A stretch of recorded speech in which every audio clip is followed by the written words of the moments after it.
That is such a dichotomy between what you've got and what I have.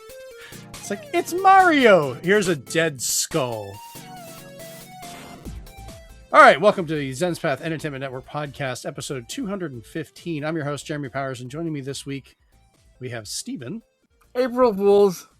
And we have Chase. G'day. We do not have Chris. Chris is no longer with the show, at least temporarily, for he's got other things he needs to get done. I thought you were going to say he's no longer with us. No, he did say April Fool's, but he's not dead. Chris is still alive. He'll probably be back for the occasional show, but he's not going to be a regular member of the show. It's all nothing bad. He just needed to step back for stuff, and we're like, okay. So just letting you know, because you didn't see him before, but you're going to continue not to see him for the future, I guess. I thought you were going to pull a CNN where it's like, rest in peace, Michael J. Fox. Then Michael J. Fox is like, I beg to differ. No, if we were going to do that, we would have had Chris pop up behind you, like just poke his head in the corner going, what the fuck? That would have been great. If we're like, he's not going to be here anymore. And he just walks by. Anyways, we missed last week because I had a bunch of stuff going on and we ended up just deciding for the Easter weekend, we would just skip the show. So we took a week off, which is why we missed April Fool's, which Stephen had to at least mention. Good call on that one. But this week we are still pretty light on news, but we are very, very heavy on the games we have played. So there's some hilarious stories from that we're going to talk about, along with a little bit of news, our speed run, and some stuff in the big question. But before we get into that, let's jump into what we've been doing, because we've been busy for a while. Stephen, let's start with you. What you been doing, man? I'm back on the cashback train. I'm playing mobile games. I have to play Bingo now and Solitaire and a Monopoly knockoff that sucks. But all in the name of cashback. Yeah, my time's worth too much for that.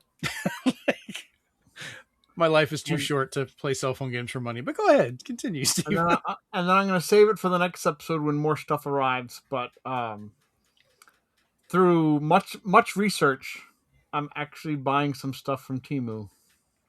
So, oh no! Well, stay tuned. I have bought a couple of things. Maybe not through Temu, but it should be interesting. All right, Chase, what about you? What you been doing?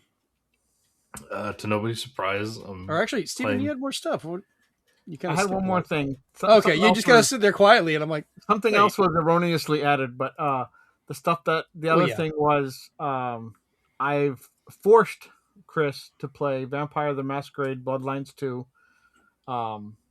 If you have any questions, Rachel, we can definitely give them to you. We had one character that is stuck in T-pose for the entire game. No matter what real-time cutscene he's in, he's always T-posed. At least somebody got screenshots of that. We've had the game stutter when it snows. It's weird. And the whole time he's playing through it, he's at least telling me like some lore or why this is this way, why this is that way, why he hates what he's doing, stuff like that. Why he hates this game. Yeah, because it's just like, why Bloodlines 1 is better and why it shouldn't be called Bloodlines and stuff like that. But it's been interesting because you have a game of this caliber and it's just, how many times are they going to reuse the same character model? It's insane. So when you say forced, did you like... Was this a gunpoint? Was this like a gun to the head? Was this like a... I was like, Chris, you like Vampire the Masquerade, right? And he's like, yeah. And I was like, well, I got Bloodlines 2 for $10 and you're going to play it. And he's like, do I have to? I was like, yes. I was like, wow. You are interested in the lore, aren't you? And he's just like, I guess I am. I'm like, okay, let's go. So he's interested in the story. He's got tons of complaints. Don't get us wrong. But he's in it for the long haul. Okay, this is... Wow. This is an unhealthy relationship, I feel. This can't be good for anybody. No, there's stuff do I have to play this? Yes. Okay. Some of the powers he gets, he enjoys, so he's enjoying it. Like, he likes making people's blood explode or heat up and stuff like that, or stuff like that. And then Is he at least getting the same effect we got from Redfall, where like we know this is a terrible game, but we're having fun at least goofing off in it? No. Oh shit. We at least got that. The heckling is what he's enjoying, so we're gonna keep doing that. Exactly. There's the cat. So. Tell it like it is. The cat apparently has also played Bloodlines. Oh, that's funny. But yeah, there's ones where like there's people with choleric blood, which are angry people. I'm gonna butcher this, and then Christian will teach me later. But they're all angry, so they're angry at their ATM. They're angry at the people on the phone, and then when you go up to them, they're like, "You want to fuck with me?" And then they just follow you wherever you go, trying to punch you. So you can lead them all the way down an alleyway and then suck their blood. Because if you suck their blood while there's people around, you break the masquerade. But the funny parts is there's a different type of blood that apparently those people just want to have sex with you. So I've been remembering the lines they say are just so bad. One guy's just like, "Hey, have you ever fucked in the snow?" And I'm like, "What the hell?" And 6 minutes in, we've already dropped multiple F-bombs. Chris had another one yesterday where as he walked by this guy, he's just like, "Hey, there's no I in team, but there's an I in penis." And I'm like, "Excuse me?" I was like, "Excuse me, is that the pickup line you're going with?" I was about to say that's a hell of a pickup line, but Wow. I think I would. I was like, "Chris, you need to do more of these missions. I need to hear all of these pickup lines because that one was horrible." That is fucking terrible. But yeah, it's pretty bad. He looked into some things, and there's actually a part that if you try to go against what the game wants you to do, it takes away a door and puts a wall in there. So unless you've gotten rid of all the enemies, then the wall disappears and becomes a door again. So it artificially keeps you in certain areas until it's like, now you may progress the story. Oh God. That's a weird way of doing that. Like you usually see like some kind of force field or something pops up like you can't continue. I've never seen a door become a wall and then go back. That's new. Yeah. It's crazy. Lord. All right, Chase, what about you? What you been doing? Well, to nobody's surprise, I am still playing Rome Total War Remastered. Even earlier before the show when we were talking, he popped up playing that. Yep. I'm on technically my third campaign. My second campaign didn't go very well. So I eventually hit a point where I was like, okay. So I gave up on that, started it as a different faction, having a lot more enjoyment out of it. I'm going to be on this game for a long time because gonna be even when I'm not actually playing the base game, the remastered version comes with the 2 expansions. So I've got a ways to go. But you're enjoying it, which is important. Yes. So this is kind of like, how long does it take for each time you play the session? Is it like something you can just pick up, play for a little bit, and then come back to, or are you like committed for a little while?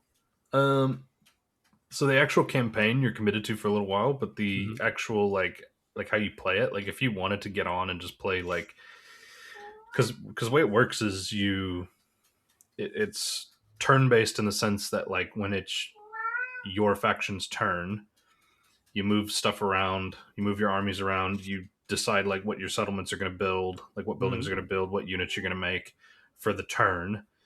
And then after you've done everything you can do, then you click end turn, and then all the other factions go through their turns. So yeah, it's but an actual I do have to wonder, given that you're in New Zealand, if other cats hear your cat, if they think it has an accent. Maybe. I don't know. I've always wondered. Shinoa's been gone all week, so she's just been on her like the whole weekend. I just find it hilarious. Total Rome re-meowstered. But yeah, so what ends up usually happening is I'll be like, okay, I'll get on and I'll play a couple of turns, and then a couple of turns turns into like 20. Because I actually enjoy I've always enjoyed the Total War formula, which is why I'm super excited that they've got the 40K license now. So nice. Yeah. All right. For me, gaming for the past 2 weeks has been kind of limited, but I did finally pick up the new content for Starfield. and start messing around with that. So I was playing it on my PC for a couple of days.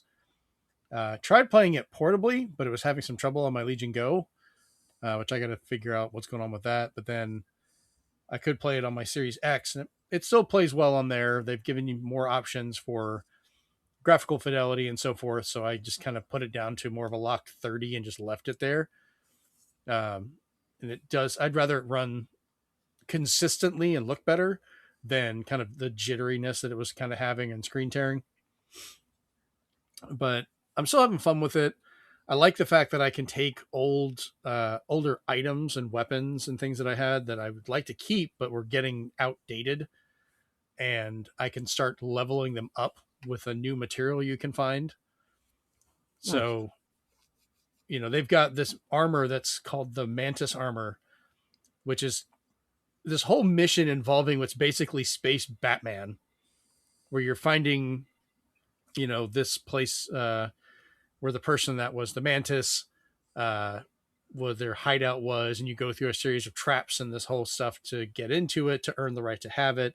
You get the armor, you get their weapon, you get their ship, and it's really neat. But if you get it kind of earlier on, you level out of it really fast. Like, it's not as good as other stuff. And now I'm working on being able to bring that up because I like the look of it and the idea of just kind of being a space Batman. Why not? Because it's great. You can actually use it when you're like hunting down people. They'll recognize the ship and who you are and be like, oh no, it's Mantis. So I've had some fun with that. I'll probably end up getting back into it for a little bit more, which thankfully, the reason I was asking you your question, Chase, because this is a game that I can just kind of hop into, play for a short time to do something, and then hop out at any moment, which has been kind of convenient as a pick up and play game. I'm right at the end of the story, so I'm going to try and finish it and do the New Game Plus, which I know, Steven, you hate that term, but it has a purpose here, because every time you go to New Game Plus, it's a new universe. And apparently now they let you carry over a certain amount of things, because before you would only keep your skills and you lose everything else because it's a new universe. So I want to see how that goes, and I might start it again. I'm trying to find where the new content is also, because they had a whole like robot uprising story that they added for stuff that I haven't run into yet. I have run into some of the almost like alien infestation things that can occur with these very fleshy looking bat-like creatures that have got this multi-eyed offshoot of an alien, we'll say, like as a queen that's there, which I ended up having to kill a bunch of those, which was actually kind of fun. Which was great because they got all confused because they kept sniping them from a distance and they didn't know what to do. They're just like, they'd go chittering all around, and I'm just like, peck you off, or I pick you off. But it's working out pretty well. Beyond that, I've been working with my 3D printer a bunch, as you probably saw at the beginning. This lovely dice tower that our friend Rachel, who used to be on the show, one of the things she requested, and I ended up liking it so much I printed another one because I wanted to keep it. It's a cool design, though. The dice go in the eyes and come out the mouth, which it's actually Rachel's reaction to the Beetlejuice 2 trailer. Ha! I don't know if she watches this that often, but she has told me one of her friends do, so they'll at least see, hey, here's the dice tower she's going to be coming with. So they'll know. But I'm almost done printing all the stuff for you, Steven, so I can get some stuff shipped off to you. And then we'll be able to show off some of our pickups whenever we get the separate packages. So that'll be nice. Speaking of which, let's jump over to the group chat. And we'll go into our pickups, which I kind of limited what I had on mine, but Steven, I know you had a couple, including a very embarrassing one you just got.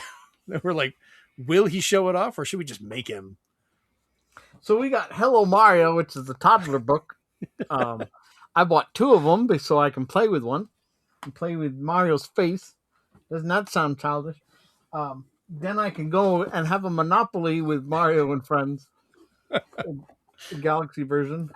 And then if I take a bath, I can have fun times with Mario and friends. They squirt and stuff. So I don't care if it's for toddlers. It's also for me. We just like messing with you about it. Going on that Mario train. I I did buy games from Best Buy to get the tin. So I have the 40th anniversary tin steelbook thing that I'll just never open. I got to see if I can just find that and buy it by itself, because all the games are available I already own, and I'm not buying them again. The Target one was a little bit harder, but they allowed me to get it. It's a $100 gift card, but you get this nice little like history of Mario, and you get a poster that I'm going to probably frame. So Nice. Got that done. But what about the games, you might ask? Okay.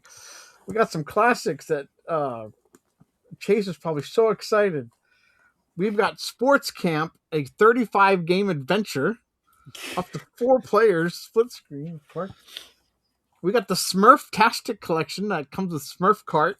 Oh my god. We got Story of Seasons that actually has a Switch 2 update, so it was on clearance at my local Target. I'm about to say that's one of the few actual on cartridge third-party Switch 2 titles too. I got CTR for $8. Also clearanced at Target because they were wanting. That is $8 too much for that. I got the latest Atelier game from PlayAsia, so now I have them all. I don't know if I'll ever play them ever. Probably not. Sega Frontier 2 because Square RPGs. We got Thunder Ray, which is actually a really good boss rush of a Punch-Out clone. Ooh. It's done really well. There's actually 2 of them. The other one is like an origin story called Thunder Ray Origins. That one was fun to get.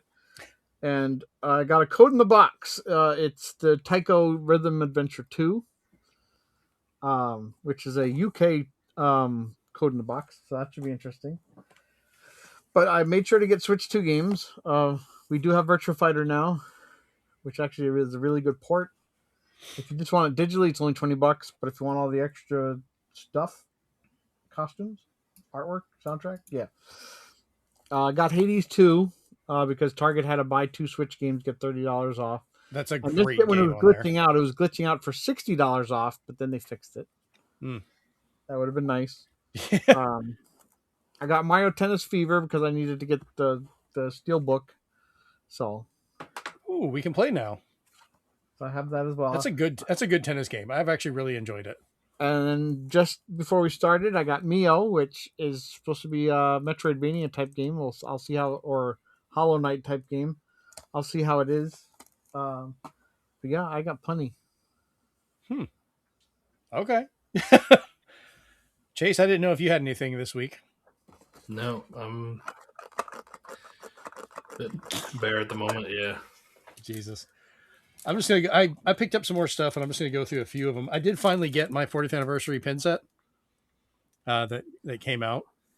But along with that, I also got the Metroid keychain, which I absolutely love how they have it displayed in this little floaty box. So it kind of just hovers there. Galaxy is that piece. Yeah, it's a great way to do that. I really enjoy it. The Metroid is in captivity. I kicked myself because when I ordered it, I forgot to get the Metroid ice tray I wanted, because that would have been great. Friend of the show, Jason DeApril, actually was messing around with a printer and made a bunch of podcast stickers, which was great. We've got clear ones. I've got white back ones. I have a bunch of different sizes all the way down to like these little ones. I'm going to try and find places to leave it. Some of these are going to be sent your way, Steven. I'm going to split up some of them and put them in the box for you. But yeah, it took forever for them to get here. He shipped them weeks ago, he said. And sadly, he assumed when I didn't say anything, because he thought I would have gotten them by now, he was like, oh, I thought you just got them and didn't like it. I was like, I wouldn't do that and not say something. So I sent him a message because I was super excited when I got them. And I was like, oh, dude, stickers. Like, I didn't know. I only got them like 2 or 3 days ago. And he's like, wait, you just got them?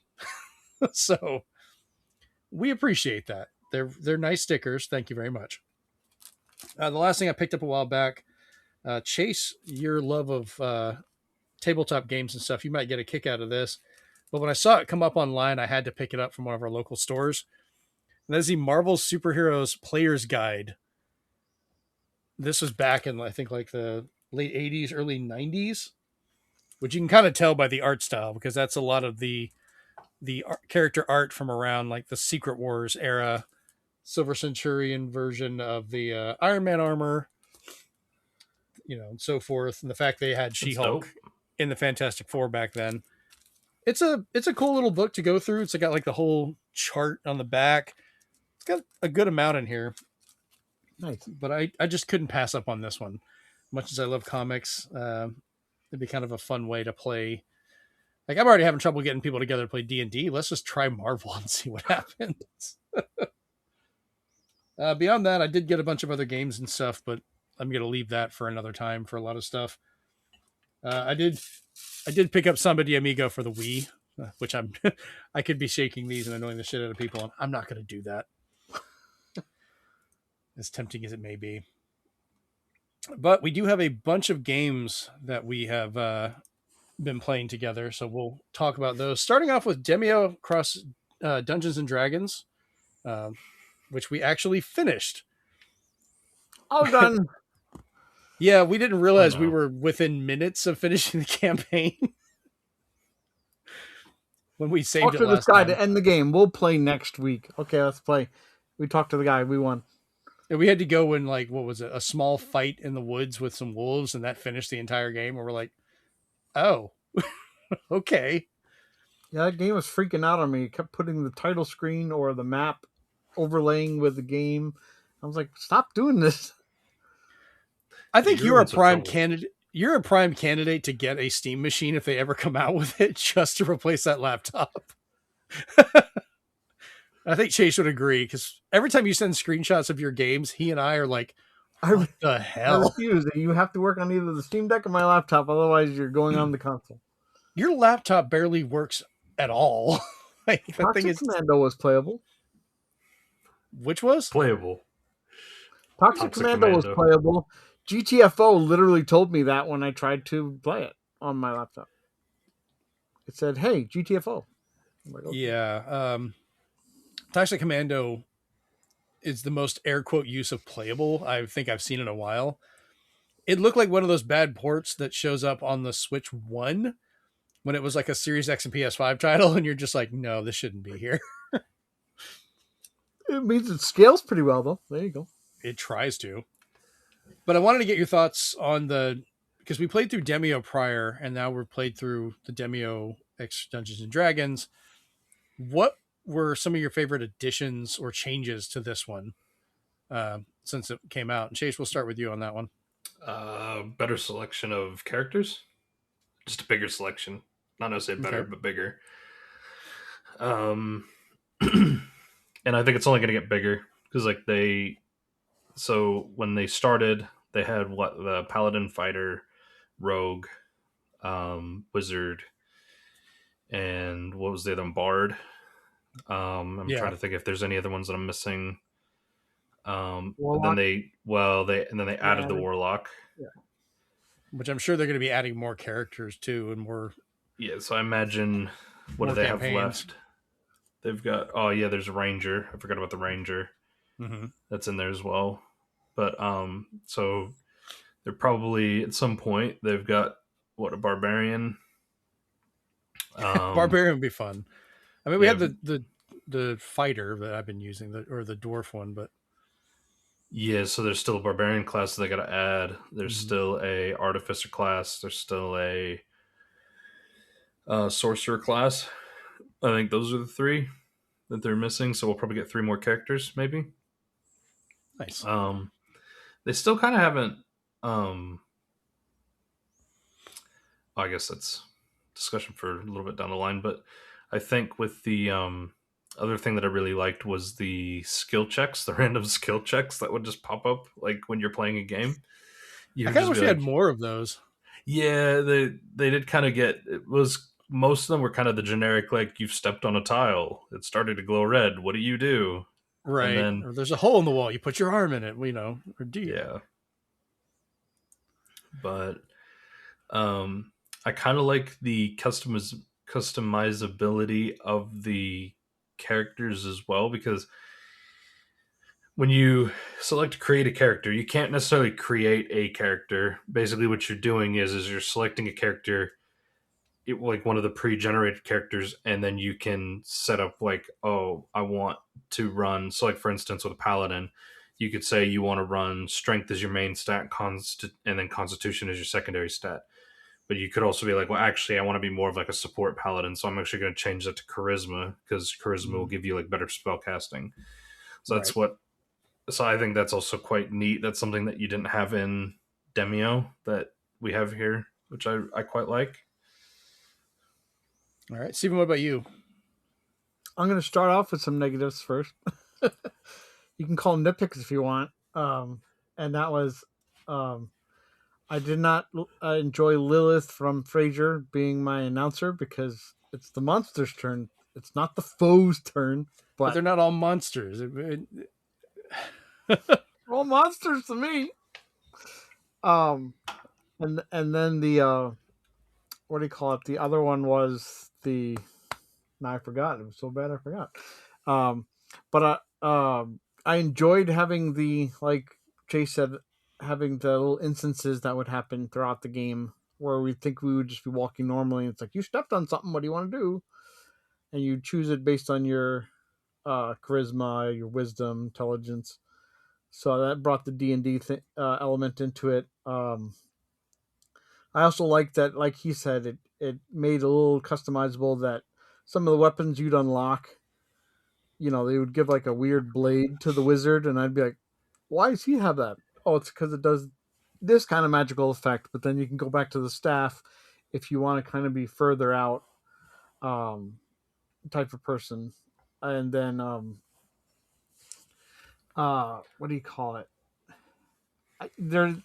It's definitely better. There's a better flow to it than the original, because the original just seemed more just like going through the motions. It was just like, go through 3 levels, boss, done. Go through 3 levels, boss, done. So I enjoyed the fact that this one had one shots as well as the overarching story. As very D&D it was, where it's just like, oh, here's this person with an ugly face. I wonder if they're gonna betray us later. Oh, look, they did. Oh, I remember the other bad thing. Demeo, how dare you, without spoiling it, how dare you include such an amazing cameo and do nothing with it? And do nothing with it. Not even an achievement. We thought at least there'd be an achievement for keeping the cameos alive. But no, it just said, we're freeing them all. Sorry, we're not even going to like talk about it. I was just like, what are you guys doing? Yeah, I'm hoping maybe it'll be an expansion. Maybe they'll show up in it. That'd be cool. It feels very much like the D&D movie that came out a couple years ago that was fantastic, that also had a cameo of an older D&D group. And it was just like a real quick, if you blink it, you'll miss it. They're there, and then you move on. Like, oh, that was neat, but there's never acknowledged.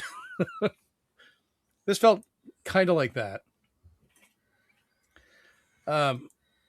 So for me, I agree with the customization of the characters and things were really nice. The stories were definitely more involved, where it wasn't go in, play the table. Because the Demeo was set up like a board game. Like you play the board game, you put it away, you get a different board game and play that one. This one, you actually were going around a map and doing stuff. And I'm hoping they'll expand or add new campaigns where they'll kind of add to that. Because it looked like there's so much room on the map. We could have had other locations or more things to do. I think they will. I hope so. And I would pay extra if I had to for a DLC that lets somebody actually make a campaign. Doesn't have to be voiced or stuff, but like let me build out a dungeon and place what I want in it, and then either be able to play in it or control it while running it with other people. That'd be kind of fun too. Maybe a 5-player mode where one person is the DM controlling the table and doing stuff while the others are, actually playing it, which would make it more like actual D&D, I think. Yeah. And then you could have more chances for traps and surprises and things like that. Makes me wonder if there's any, I might look into it, see if there's any mods for it. I would personally love to add a mod for D&D etiquette that gives you like a detriment when you chuck the dice off the table and you make it so nobody can see what you're rolling. Yeah, that does get aggravating because you have to wait for VR it to sometimes. They're trying to be very VR-ish and stuff, and you can even float around the house and look at the stupid books the guy has. Some of them are really cool. Some of them are just nondescript, but it's just like, I do need to try this one in VR. I think it would be like fun. somebody needs to mod in a cat that's going to like hit your dice so it re-rolls itself because you threw it off the table and the cat ran after it. Yeah. Like I said, we've definitely a promising start, really good game. I'm hoping for some kind of good expansions, but they've always been good about adding stuff to it, at least free expansions. So I'm willing to pay for some of them if they do larger, more involved type things. But it's only been out for 2 months now? Yeah, something like that. So we'll have to give them time and see. But I have more hope in this than the other game we played, which is GTFO. This one has not hit very well so far. So, Steven, we'll let you start with it because you had the hardest time getting it to start. So for everything I didn't like about the game, I pulled out a follicle of hair. Okay. For those listening, he bald. It doesn't run at all on my laptop. It didn't even want to load a graphic. I put it on my Steam Deck and it ran like butter. The problem with the game overall is difficulty spike. When you die in the tutorial to the point where you don't want to finish the tutorial, maybe there's something you need to patch about your game. It's one thing to be like, get good scrub, but even Helldivers is nice enough to you when you're doing the tutorial before it drops you in hell or dives into hell.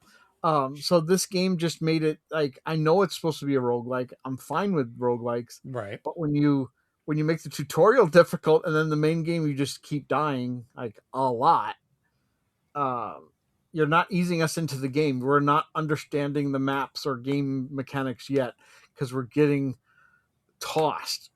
Or as Chase would say, we're getting our shit pushed in constantly. They swarm you without warning for a lot of stuff, and it feels like a lot of cheap one hits. Like they'll just knock you down, and once you're down, there's no getting back up. People will try and pick you up, but then they get hit immediately, or things get spread out to try and do it, and there's no consistency to the mechanics. So it doesn't feel like you're able to learn to get better. It's just, hey, did I get lucky enough that this happened this time? Because part of like a roguelike for me too is just like almost being a different experience each time. But the game kept saying, kept punishing us, saying you're going to do that same map until you die from absolute excruciating difficulty because you're going to go to Area 50. We're going to go to Area 52. We're going to get this. And I was just like, can you let us get a little bit further? Can there be something in the game that just says, let's tweak it because you've died every single time? But no, there's an achievement for failing. So I was like, come on.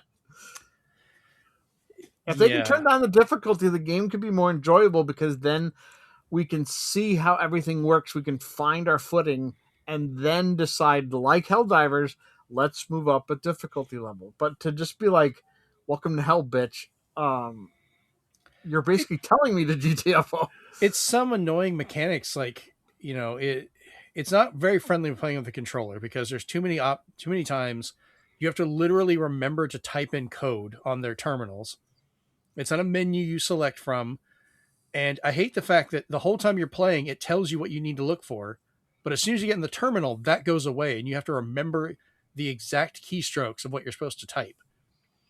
And that can be very difficult sometimes because you're trying to remember these things can be an issue for me sometimes. And so every time I'd go into the keyboard, I'd have to either have written it down ahead of time or back out of it, look at it again, or ask one of you, what does it say in the corner, to try and to search for these things.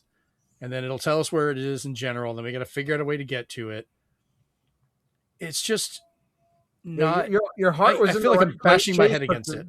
The execution they had was just weird. Yeah, which I mean, Chase, you even said like you were curious but didn't know about this game. So what are your thoughts on it?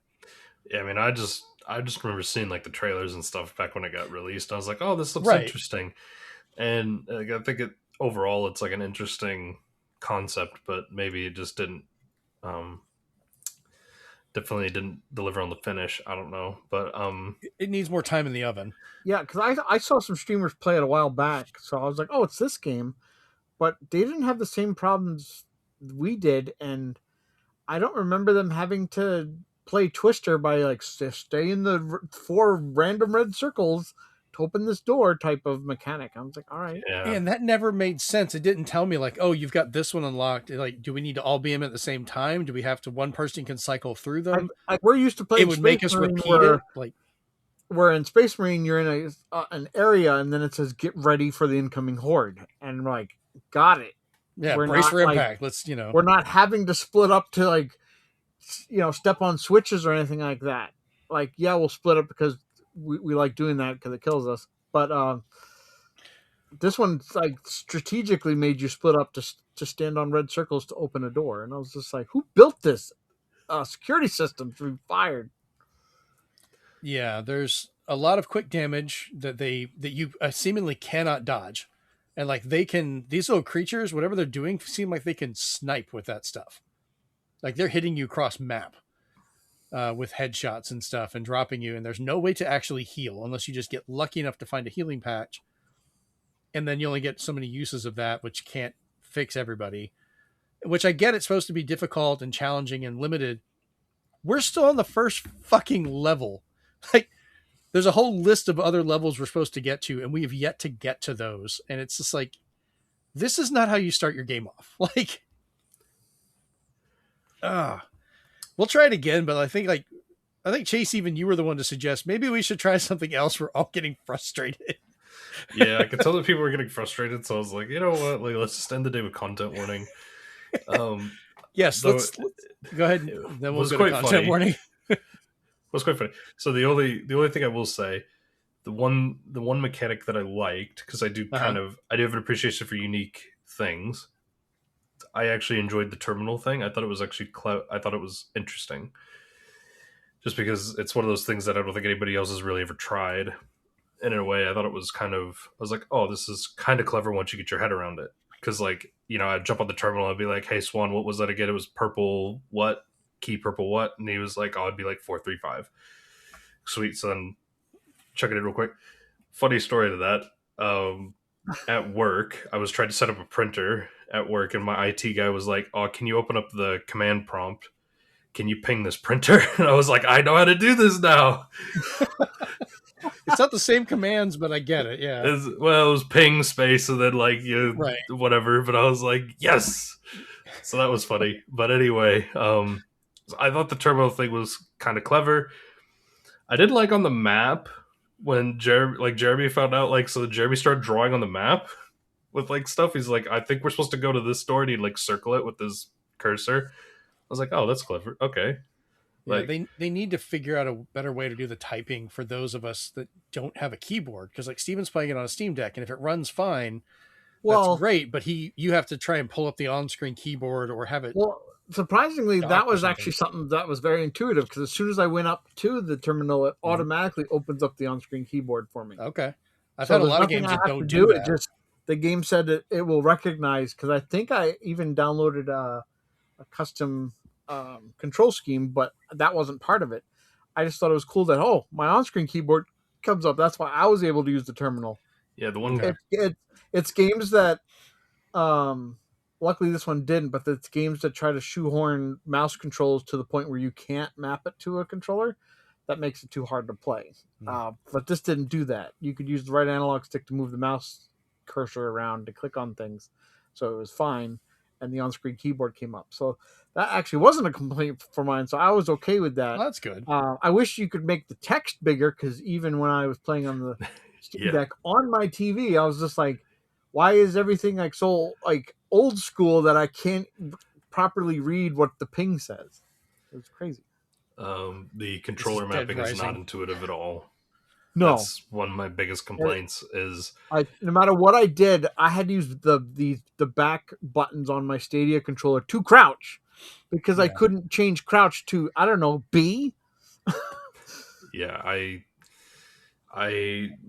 tried multiple times to run my Xbox controller, like set up the controls on it. Like, I did too. They just don't. And They just don't. like, They just don't have it set up in a way that makes sense, because instead of it being like,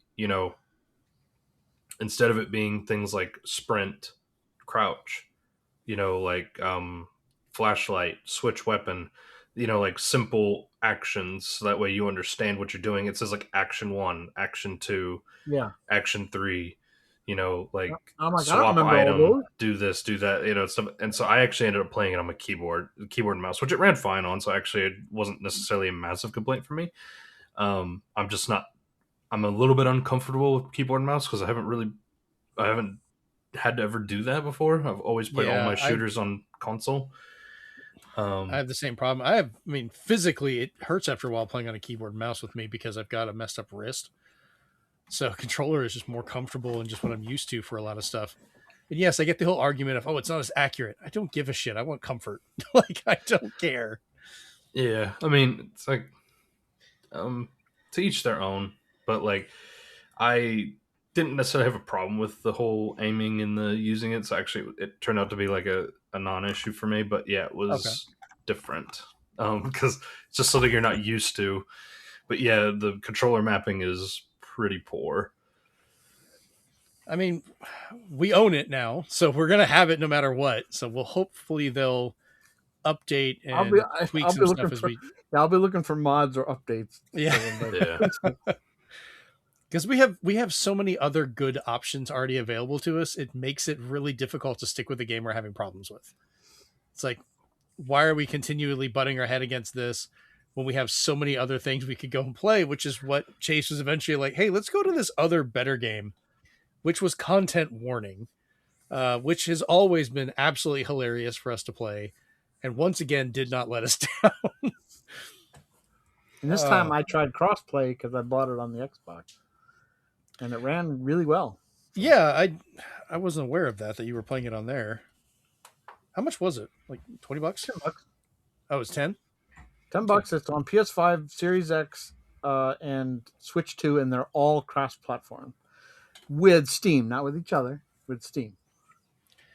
Just because we're all doing crossplay, I'd probably stick to like Xbox if I decided to do that, just because we could all get on Discord. Well, no, it's all in-game chat, so it wouldn't matter. That's the main thing that they emphasized on the Steam page, is that all the console versions can either be played within the same console family or with Steam, but you can't have Switch 2 players play with PlayStation players. Really? Because I don't think it has an option for that, but I'd have to test it. It seemed easy enough because it just gives you a code on the top of the pause menu that I gave you guys. Right. But the way they made it sound was that they were like, "Oh, crossplay is with Steam," and they made sure to say just Steam. But maybe so I wonder if somebody on Steam was hosting the game, if you could have people from different ones join, because if like you've got it on Xbox, if say Chase starts it on Steam and I've tried on Switch 2, will we be able to play, or will it just bang against the fact that you're on Xbox? Because I'd be willing to spend $10 to test that. I thought Switch 2 would be the hardest because I don't know how game chat would likely work.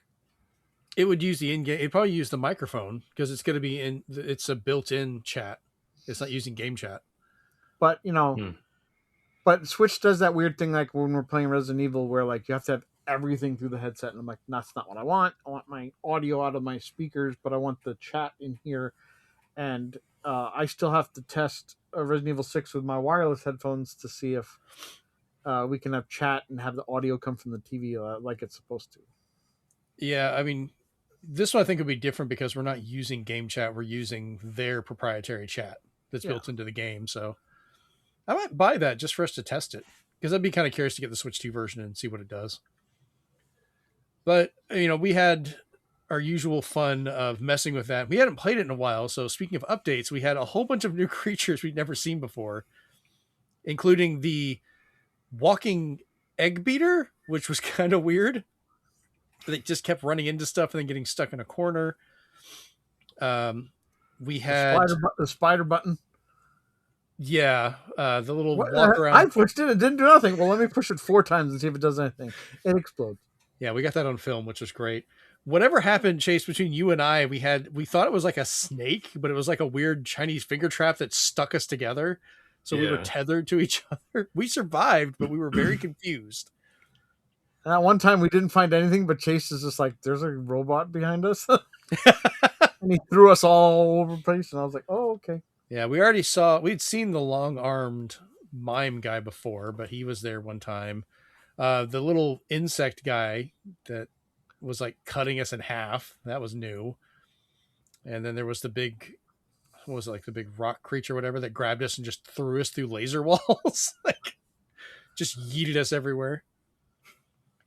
Oh, that was the robot guy. Robot guy. That was the robot. Yeah, he threw me right through the lasers. He said, "Like, no, you die." No, just like, We heard Chase for a second. He's like, "Hey guys, zip." All right." Content warning is one of those games that just has been getting better and better with age. They just keep adding stuff, and every time you go in, it's just so stupid and random. My desktop is covered in saving those videos because they're so funny. That's the only benefit to playing on PC, I think, of, is you get to keep all the videos you make if you want. So, yeah. The last thing we were going to talk about, for at least for the group chat, Super Mario Galaxy movie impressions. We got to see this a while back. We didn't have a show last week, so we couldn't talk about it. I think, Steven, you and I are the only two here that's seen it. Chase, you haven't seen it yet, have you? No, we were going to see it, but then we had something come up, so we didn't go. So we're not going to spoil anything, but I want to get our reactions to what we thought of the movie, things like that, because, Steven, we're very curious of whether or not you liked it or not. I can't even say that with a straight face. We freaking know already. But go ahead. Tell us your general thoughts on it. So if you grow up with Mario and you know who Mario is, you've played his games, this movie is for you. Mm-hmm. It is a by the minute love letter for you. However, if you have not, if you have just seen the first Mario movie and you're curious where the story goes, it is chaotic as fuck. So, just be warned that whether you're a fan or not, good time. Not a fan, you're going to be confused at a lot of points. But that's why on Rotten Tomatoes, there's that huge discrepancy between critics and the audience loving it.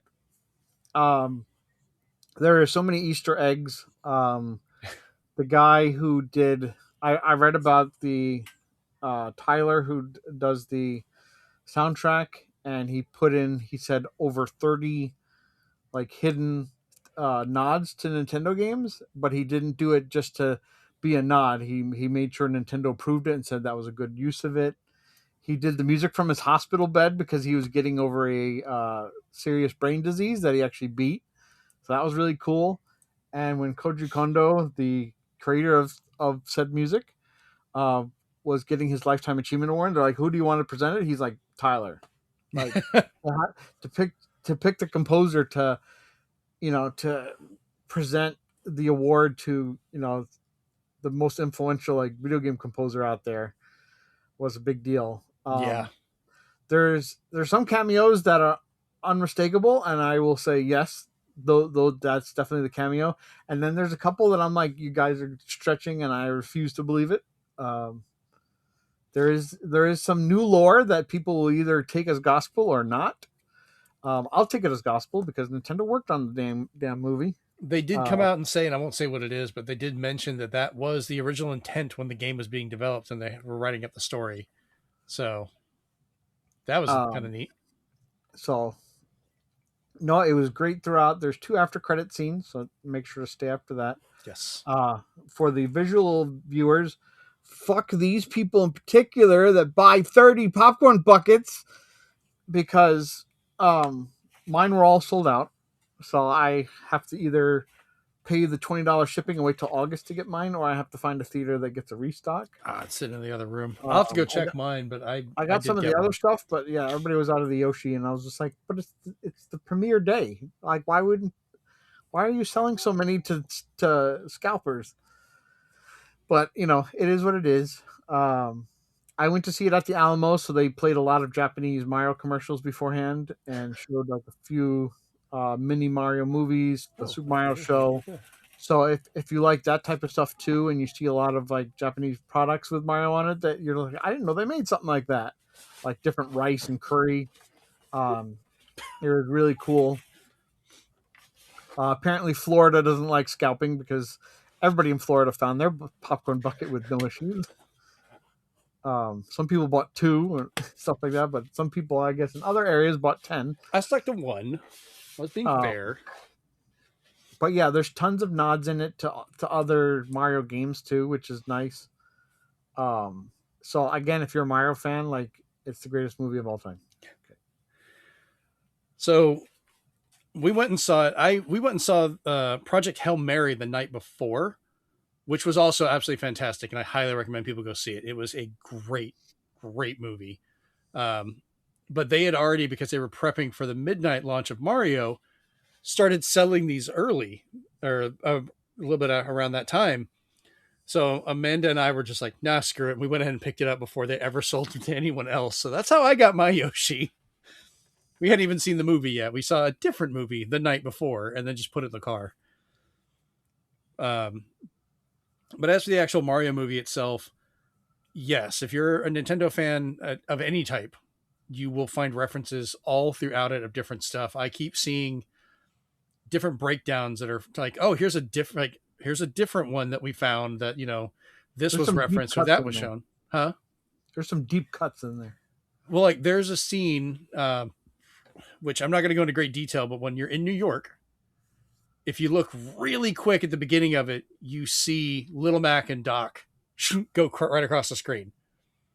Little Mac is jogging in his pink sweatsuit, and Little Mac is in his little suit, and Doc is on his bike, and they go right past. And I was like, that went by so quick, I missed it the first time.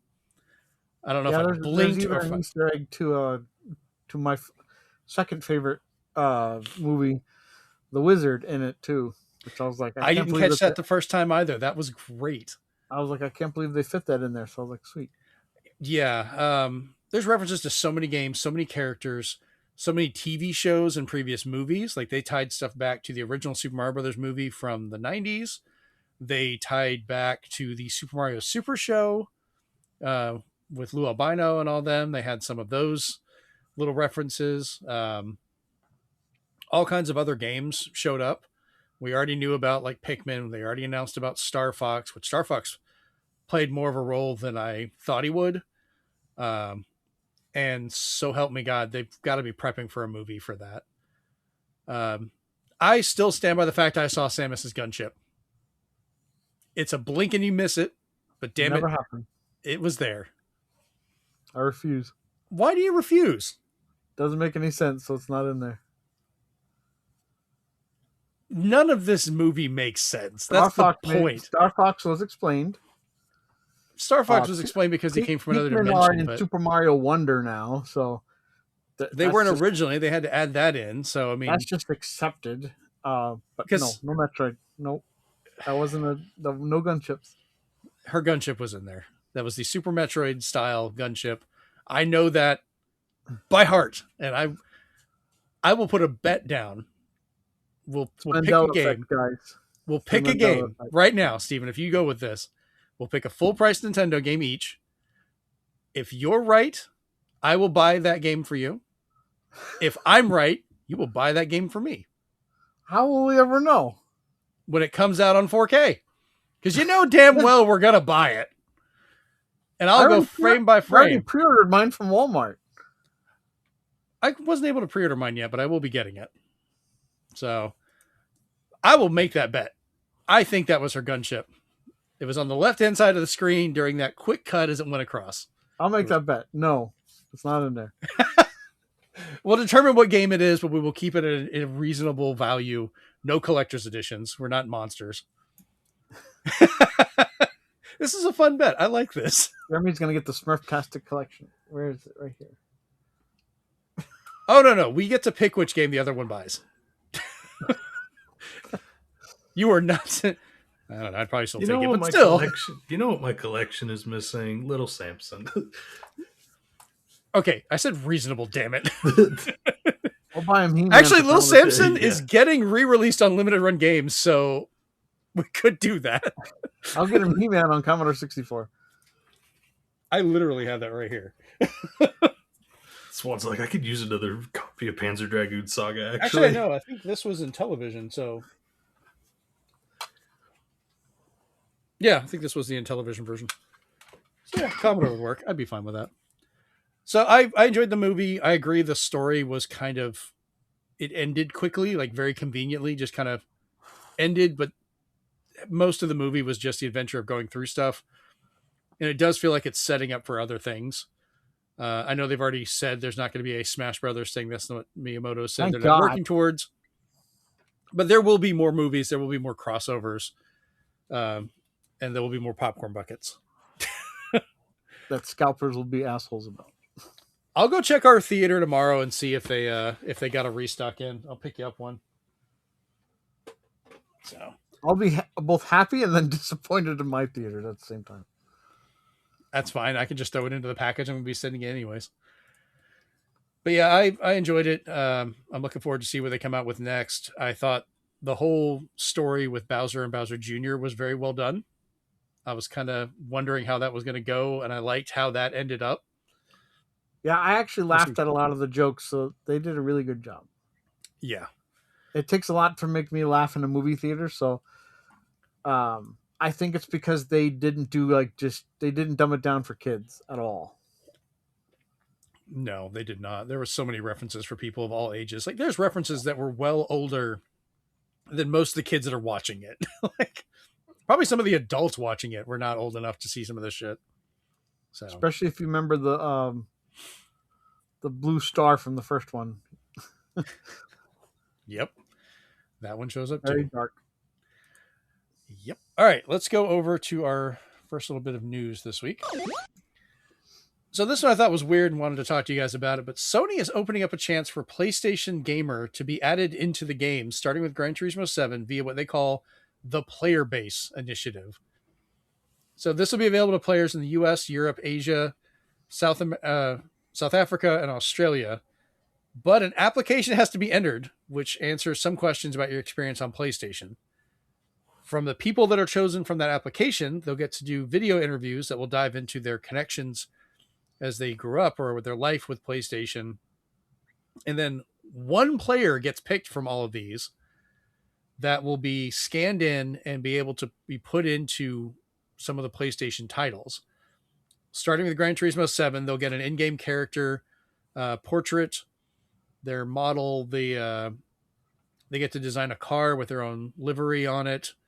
They get to make their own little fantasy company logo that gets used in there. And that part stays in the game, but their character will only be in it temporarily. More PlayStation Studio titles will come in the future for this. And apparently they will expand it out slowly. But it just seems like such a weird contest to do for someone to be temporarily put into a game. And I was curious what you guys thought of this as a contest. Stephen, we'll start with you on that. I already did it for free on Rainbow Six Vegas, so I'm good. Chase, what about you?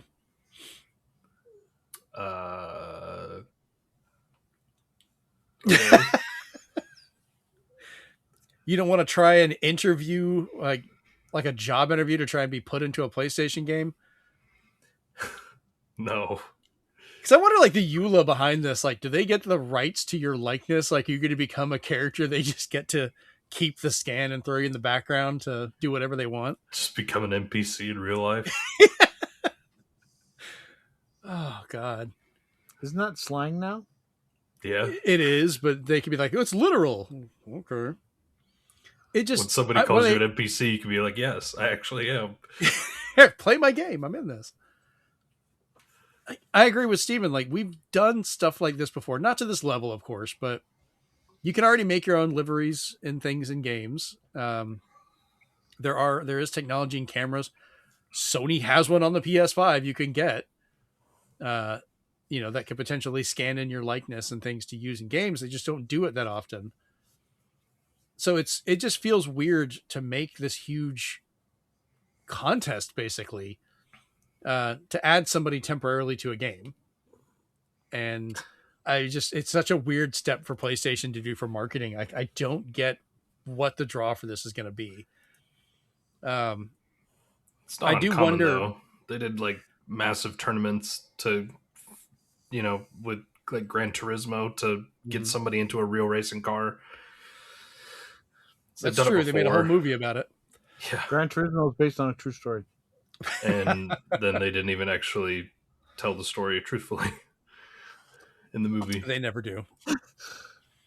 That was the worst part. It just, I also think like beyond whoever gets picked and their scans and stuff, like the rights to that are going to be a fun mess. All those interviews that they do, I guarantee they're going to record all of those and use the footage for like commercials and things like that or ads. Probably. Like they're going to use it all somehow and make money off of it. But I just thought that was a weird one and wanted to get your reactions to it. And I think we're all just as fucking confused. Like, just, okay, why? Who knows? All right, let's go into our next little bit. So Amazon Luna is shutting down April 10th of this year, which, oh, hey, that was yesterday. So it's already done. Sorry, guys. They will no longer have their game store, individual game purchases, or third-party subscriptions available. You will be able to access your games and third-party benefits, but only until June 10th of this year. So there will be no refunds to titles that you purchased, which is what they were doing previously with Stadia. They basically just backed off the whole thing. And if your third-party purchases are not supported through the other companies like EA, Ubisoft Plus, things like that, you're basically shit out of luck. You just don't get to keep your games anymore, even if you paid for them. They're offering users a complimentary Luna Premium streaming service offer, but no word on how much that's going to cost with or without the discount, as well as how long this will last. So Luna Premium will feature a limited and pre-selected set of games you can play via their streaming with reoccurring fees. So basically they're trying to make a Netflix type gaming. Instead of letting you pick which ones you purchase and get to stream own, you just have to pick from what they have, whether that stays or goes. Did any of you guys actually try this? I used it once 4 years ago. And Chase, I don't even know how this would work down there for What's Amazon. Luna? It's a streaming service. It's the name of one of my cats that passed away. No, Oh, yeah, I remember that. But honestly, Yeah. this could have came and gone, and I would have never known it existed until now. It apparently did, because it's already gone as of yesterday. So you didn't even realize until after it was gone. Nope. What a value for 130 a year, huh? Yeah, and the funny thing is, and this is why I wanted to bring it up, is the cost of hardware has gotten so high and going up for computer gaming and consoles and stuff. People were looking like, well, maybe streaming can be a way to alleviate that, where somebody could play these games but not have to pay for all this hardware. And then now we're getting where the streaming service is being shut down. So whether you bought the games or not, you're screwed. You can't play them anymore, which is the huge flaw in the whole design. Because if your internet goes down or the company shuts something down, which Amazon loves to just do randomly, Google's almost just as bad or worse, you're shit out of luck. You can't play your games anymore. So they're going to try and let people get their saves for certain titles. So you might be able to save something if you actually played this, but then you're still going to have to either find the game somewhere else or get hardware to play it on. So good luck with that for the cost of it. But yeah, that's one of the streaming ones that have died. So it's more digital gaming that's gone away. All right. Oh, I'm clicking on the wrong thing, adding numbers over there. I keep doing that. Yeah. Last little bit of news here. I thought you guys would find this interesting. Undead Labs has come out stating that the still upcoming State of Decay 3 will not feature zombie animals. And that the initial trailer released back in 2020 was a concept done before real development had even started beyond a Word document. So, because you guys remember that trailer back in 2020 when they had the woman out in the woods and you had a zombie half deer and things? Do you guys remember that one at all? Yeah, I kind of do. Was that on GameTrailers.com? I don't know if it was that old. It was one of the earlier Xbox events, I think, back when the Series X and S were first announced back in 2020. Adam Sessler talk about it? Probably. The trailer was done by a company called Blur, and it covered concepts they thought they might want to cover, but decided against, including zombie animals. And they were like, That's too much to deal with. But on the plus side, they have teamed up with Obsidian, the guys who made Fallout New Vegas, Grounded, Avowed, for a shared world feature to help improve online co-op, which I know, the three of us were playing a lot of State of Decay 2 co-op online. It was a lot of fun. This makes it a little bit easier, apparently, to run. They were working with how they did that with Grounded, apparently, for that. But an alpha test is due in May of this year. So I don't know who's going to get to try it out, but hey, we're getting somewhere with it. So one day we might actually get State of Decay 3. It exists. Yeah. If it's the Avowed team, we'll get a lot of bears. I still like that game. There were a lot of bears, though. I would have to shoot them. Yeah. All right, let's get to the speed run here. All right, so fun of trying to pronounce this correctly. Yoshihisa Kishimoto passed away at the age of 64. He was the key figure in the development of the beat 'em up genre as a creator of Double Dragon, Renegade, the Kunio-kun series. Also worked on early WWF arcade games like WWF Superstars, WrestleFest, things like that. He got to come full circle and work as a consultant in the 2010 on Double Dragon Neo, which was actually really fun. And Steven, you had put on here to ask, do you have a favorite beat 'em up that Kishimoto-san worked on? So I'll let you start that out. Yeah, because he was instrumental in my love of different NES games, because biggest memory I had of him was I played Renegade, which was really rough and difficult at the time, especially the NES version. But when I finally got to play something like River City Ransom, I was so enthralled the amount of customability and just the amount of things you could do to just mess around in the game. It was kind of almost like, almost like an open world beat 'em up. Right. And it was just really well done. I had already liked the Double Dragon series to begin with, but that cemented it for me. And ever since then, like whenever I see Kunio-kun characters come back up, I'm like, yeah, I'll get that game as well. It's just sad that he's not going to be working on it. Even the son said, please enjoy my father's works, because all of his games I've now gotten re-releases on my Switch and PS4 and stuff. Because River City Ransom was big growing up. I think I like really destroyed that game. Got like max everything, bought everything in the game. Had a password I saved. Remember password? That I kept, that I have somewhere downstairs, that basically has all the money and all the techniques that you would buy. And just learning that he was instrumental in me loving Technos whenever I heard that name. So like we talk about Rebellion now. Back then it was when I saw Technos, I was like, oh, this game's gonna be amazing. Nowadays it's Rebellion. Oh, that game's gonna be amazing. Nice. Chase, what about you? I mean, I always enjoyed the Double Dragon games. I didn't get into them till a little bit later, but I do enjoy beat 'em ups. It's just usually I don't. Sometimes if I don't get to play them with other people, then I pass up on them. But Double Dragon was always a good one for me. Yeah, Double Dragon's definitely the favorite for me. I played it back on the NES a lot growing up, and the one and only arcade machine which I have, which let me pull up and look over here on the side, actually is Double Dragon. So every once in a while I'll clear off the front of that, crank it up, and play through the game on its original arcade glory, and just always love hearing the music, always love the mechanics of it. Sometimes the kids will come in here and play, and we'll do 2-player. So yeah, he was deeply ingrained in our childhood. Yeah, especially for those beat 'em ups. Next up, Metal Gear Solid is getting a movie adaptation in the works from Sony Columbia Pictures. They've tapped Zach Lipovsky and Adam B. Stein, both who worked on Final Destination, to work on it through their new Wonder Lab company. The odd thing is there's no word on if Kojima will be involved at all with this, or if it's only Konami. Which, if Metal Gear gets made into a movie and Kojima has nothing to do with it, how much of a backlash do you think that's going to get? Just call it Metal Gear Survive. That's pretty damn prescient for what I was going for. And make sure Oscar Isaac is Snake, because he wants to be Snake. I think they did confirm that he got removed from the original idea for that. So no Oscar Isaac at this point.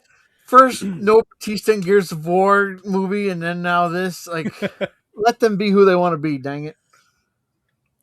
Chase, would you be interested in a Metal Gear Solid movie with no Kojima? This movie's never going to happen. Yeah. There's zero chance. Try. I'm giving this zero chance. I actually don't want Kojima to be involved at all. I think he's lost it. Well, he was crazy back then. But the scans of the feet will be amazing. Yeah, well, you know, I don't know. He's been crazy for a while. Yeah, he's been crazy for a while, but you know what? Like, I'll give the man his due. He makes the games he wants to make. In a world where we, you know, get mad at developers for not letting, or companies not letting developers do it, he's always made the damn game he wants to make. Now he's working on 3 things that aren't even And out. he wants to make a game in space. Let the man cook, all right? Like, just... He wants to interview a ghost. I know. Okay. Yeah, that's the weird one. He's already got a book that he says when he dies, people can make the games he has ideas for. So why do we need you? Just sell the book and Sell ride the off book into to the Konami sunset. and you're worthless. You can sell another $1,200 statue of your fucking logo. Yeah. That's a cool looking logo, though. Can't wait for the popcorn bucket for that movie. Yeah, let's get some of that shit. Oh, what would you think that... Well, I guess it would be probably a Metal Gear. It's probably going to be the head from Kojima Studios, because if he even like dips his dick in this movie pool, it's over. He's going to get Guillermo del Toro to make a bucket. Oh God, Conan O'Brien to have a cameo and stuff. So which game would you want them to base the first movie on? Snatcher. Chase, what about you? Like, are you talking about like Kojima? Like I'm talking about just like Metal Gear. Like if they're basing this off one of the games as the first movie, which game do you think they should base it on? I think Solid's probably... It would either have to be Solid or Solid 3. I kind of think 3, because I think if they're going to want to do this, because that seems to be the more popular one with a lot of people. It's the most recent remake.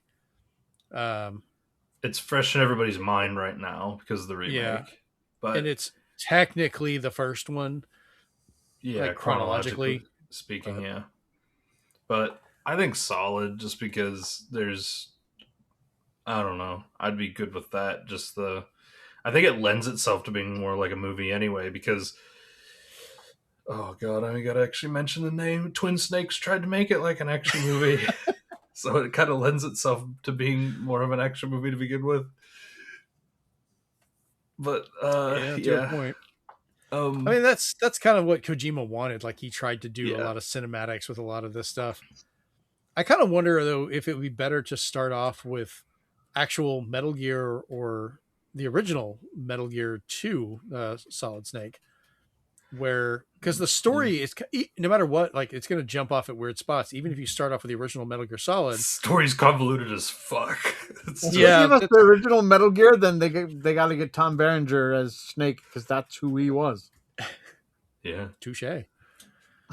So yeah, it's going to be confusing no matter what. I think we all agree on that. It's just going to be a weird one.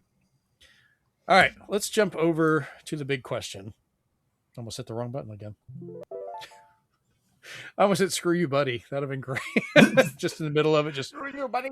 All right, so this week we've got kind of a double question of what your favorite video game movie from recent memory, animated or live action, and your worst video game movie from recent memory, also animated or live action. So, Steven, since you started this one off, I'm going to let you start off this week. Okay, so my favorite video game movie is no surprise. It's Mario Galaxy. It was my favorite video game movie before I saw it. It's my favorite video game movie when I was seeing it, and it's now my favorite video game movie after I saw it. A little bit of recency bias. It's one of those you can watch multiple times. Very good. Lots of merchandise to be had as well. But to talk about the worst video game movie, I haven't even seen it yet. I have it, and I have seen it, and I agree with you.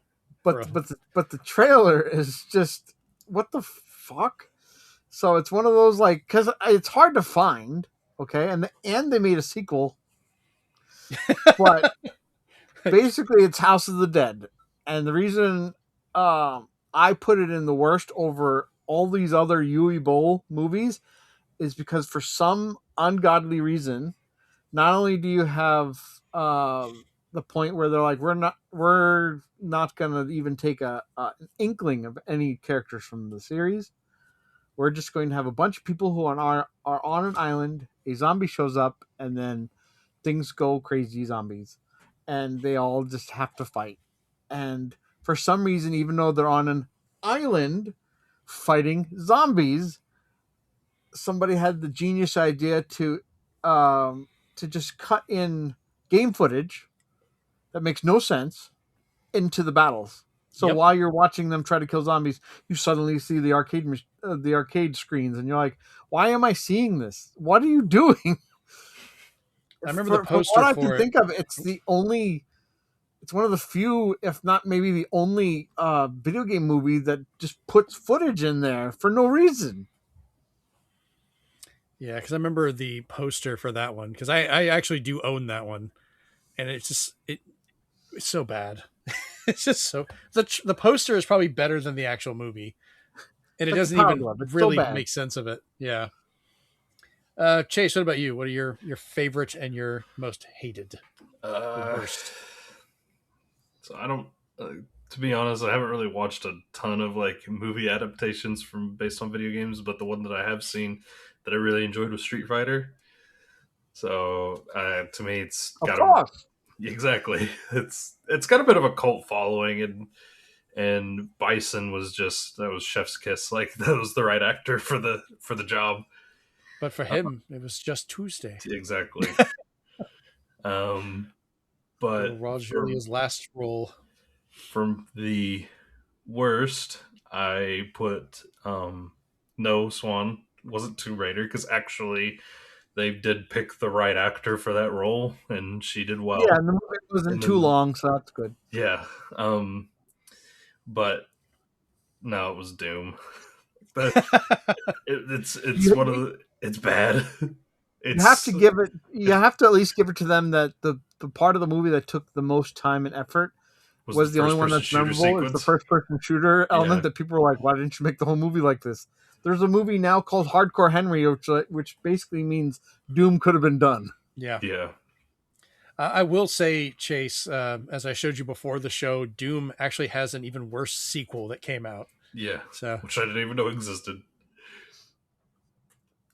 And yeah, but yeah, no, like don't get me wrong, the Doom movie had some redeeming qualities. Like Carl Urban and The Rock were actually pretty decent actors. little Doom. But it's kind of one of those so bad it's good in its own right. But yeah, it's not a good movie. I'll have to find a way or rip it or something so we can watch this together. We should just do we should just stream this together and just watch it somehow. Just a really like shitty watch party. If we could find a way to time it, like get the file to everybody and like just hit play at the same time and just be on recording it going, what the shit is this? So go ahead. Oh no, it's just I think one of the other redeeming qualities of that movie actually was in the special features they had like this big long like interview thing with like, you know, where they interviewed like people that worked on Doom and like interviewed a whole bunch of different people talking about Doom, which was actually quite interesting. Yeah. It's definitely one of those so bad it's good type things.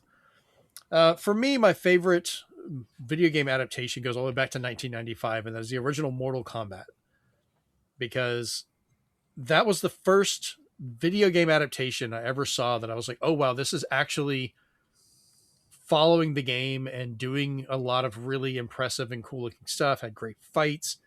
It looked really good. Just ignore the lizard guy. Amazing music. Yeah, the music was definitely, I still listen to a lot of it. Yeah, Reptile was the one you wanted to kind of ignore. He looked weird when he got out of it. But the actual fight was good when he became a person by taking over a statue. But yeah, that was, even when they changed things, it still worked out well. Like making Scorpion's spear like a living thing. Like, it's so weird to think about, but like it just looked cool. He was fighting out in the forest. And yeah, the story was very much just like, here's a fight, moving on a bit. Here's another fight, moving on a little bit. And they just repeat, rinse and repeat. But that's what it needed, honestly, for Mortal Kombat. Yeah, if we're going to watch a Mortal Kombat movie, I expect to see Mortal Kombat. I expect to see combat. And we got to see people die, within the ratings. Yeah. I'm sure the newer ones are not bad and they're a lot gorier, but that first one is still great. Ignore the second one. Don't watch that one. Pretty much any movie that's like, whatever name, Annihilation, which that's what the second Doom was Doom Annihilation, and then there's Mortal Kombat Annihilation. Just don't watch them. Ignore it. Is the second one the one where the dude turns into a dragon? Yeah. Okay. And Shao Kahn takes off his helmet. Yeah. Yeah. I remember this stuff. My favorite part of the second movie, though, is when a wolf hits one of the characters, and he's like, "That was my animality." I was like, "No, it's not, because you're still alive." You can't tell somebody that was my animality. Literally means you were supposed to have killed him. Yes, that's just funny. But I saw the first one in theaters as well, and I loved it when everybody in the movie cheered when they saw Sub-Zero and Scorpion for the first time. They did such a good job with so many of those characters. Like, it was, and I'm glad they didn't do what Street Fighter did, which was try and make a live action based game based on the movie. I'm glad they just were like, "Oh, you like Mortal Kombat? Go play the games we already have." I'm excited for the new adaptions of both Mortal Kombat 2 and Street Fighter. I think they're going to be really good. Which is funny because Mortal Kombat 2 has Carl Urban in it. So that's going to be fun. Has he done the most video game movies now? I'm kind of curious about that because I think he might actually. Because he's done representation in New Zealand, right? Yeah, there. He's done a lot of stuff. Tied with Chris Pratt. Touche. For me, the worst video game movie has to be Alone in the Dark, which was Christian Slater's just absolute mess. Nothing in that movie made sense. It was filmed almost like a college project. Like, it just looked terrible. I feel bad for Steven Dorff. Yeah, I feel bad for anybody that was in that movie. Like, I don't feel bad for Tara Reid trying to be a scientist, though. You can't go from American Pie to Alone in the Dark and be like, "I'm a scientist." I'm like, no. You want to talk about miscast roles? There you go. Yeah, it's almost as bad as Mark Wahlberg being Max Payne. Yeah, but that's another Uwe Boll movie that I would actually put that one as worse than House of the Dead, but not by much. If they make a Max Payne 3. Because just skip over the second one. Just cast Bryan Cranston as his Walter White character. And I have a bunch of other adaptations I've seen from different movies. Like Resident Evil's had a whole bunch of them that are very middling where they could be at. Dead Rising apparently has 3 freaking movies. I have 2 of them so far. They are corny as hell. There's Hitman movies. There's so many movies that are just so middle of the road or bad with just a few highlights. We could probably do a whole extra quarter just on. I've actually seen the Hitman movie, and it's actually pretty decent. Isn't there more than one? Yeah, there's 2 of them. And I think they've got 2 different characters, but the person that they cast for, I think it was the first Hitman movie, actually did a really decent job. Like, it was actually the first one. He did the work. He looked into tons of videos and stuff about being an assassin and things you need to do to look the part and be the part. So, and then the second one, he was just like, "Where's my money?" Yeah. But no, it was actually the one of the Hitman movies is actually quite good. So I was like, "Oh, okay, like this is better than I was expecting."